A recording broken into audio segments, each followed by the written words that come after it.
The good thing in the gaming industry, and which I love, is everybody's doing different ideas, different themes and different designs. Yes. So if you look at the cover, it can be that you love it or if you hate it or something like that. The cover looks quite different than all the other boxes here. That is very true. And there's a name in the middle, and I can't remember anything what that is. So it's called amygdala. So Yeah, what exactly. is that? So the amygdala is the part of your brain that processes your emotions. Ah. Yes, exactly. So that should be brain lines, which you see here? Kind of. We wanted to do something a bit abstract because amygdala is indeed about the 7 main emotions of the human mind. So generally, of course, we could say more emotions than that, but the 7, I guess we're starting. But yeah, so generally the 7, all the emotions we have are kind of dumbed down to 7 main ones, from joy to happiness to surprise to anger. So these 7 emotions were kind of the start, I want to say, of the idea for the concept of the game. And so for me, it was really interesting to think, okay, how are we going to visualize emotions? Because it's a difficult thing. And on the other hand, you can go crazy. You can do, you can go in every direction that you wanted. So the artist Anastasia Kartovenko, I found her artwork, and she has this very whimsical, dreamy style almost to her. And so I told her, well, how would you indeed symbolize emotions in the human mind?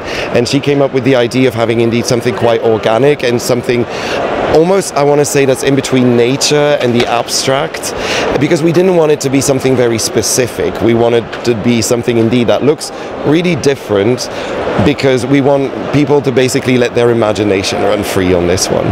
All right, so now we know the theme and what the cover is about. Yes. Here's the game. So how does the game work? Right, so this is actually the new game by Wolfgang Kramer and Michael Kiesling.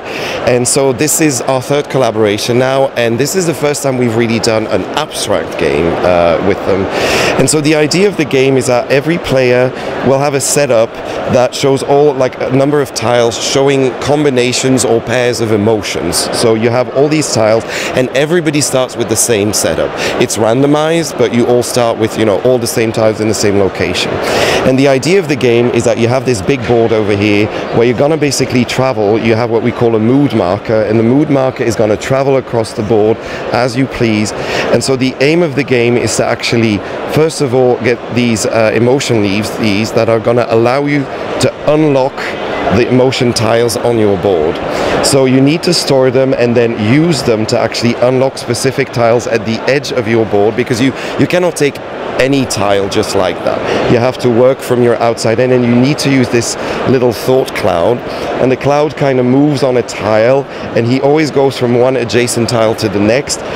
Or there's a way to actually go anywhere you want, but this will cost you. So it's something that you have to decide on doing. But normally you move from one emotion to the next, and whenever you can and you have the right emotion tiles, you're gonna spend these and then place it on the board where your marker is. And you can either place it to the left, to the right, or in the middle. But the rule of thumb is that the symbol, so the icon that's on the tile, it has to either match the already existing emotion, like this, or indeed a neighboring tile that already has it. So you see here, for instance, we already have the anger symbol, even though it's nowhere near the circle, but because it contains the gratitude icon, well, I can now daisy chain from there. And every time you place a tile, you're going to see how many of the same type of icon you have, and that's the amount of victory points you're going to score.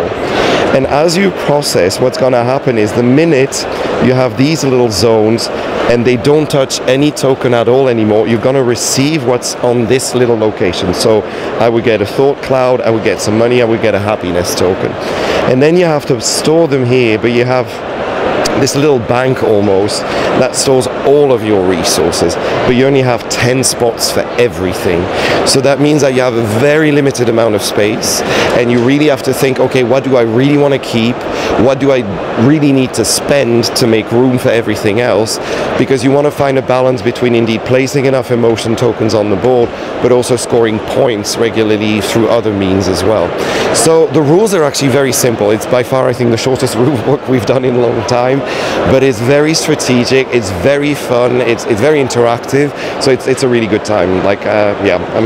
I'm really in love with this game. It's such a unique thing that we've done in a while, and yeah, there you go. So that's in a nutshell how the game works. And it's available here at the fair, and of course afterwards. Yes, it is. It's available in stores, in most stores already right now. So little by little, maybe not everything, but in the coming weeks it will be available everywhere.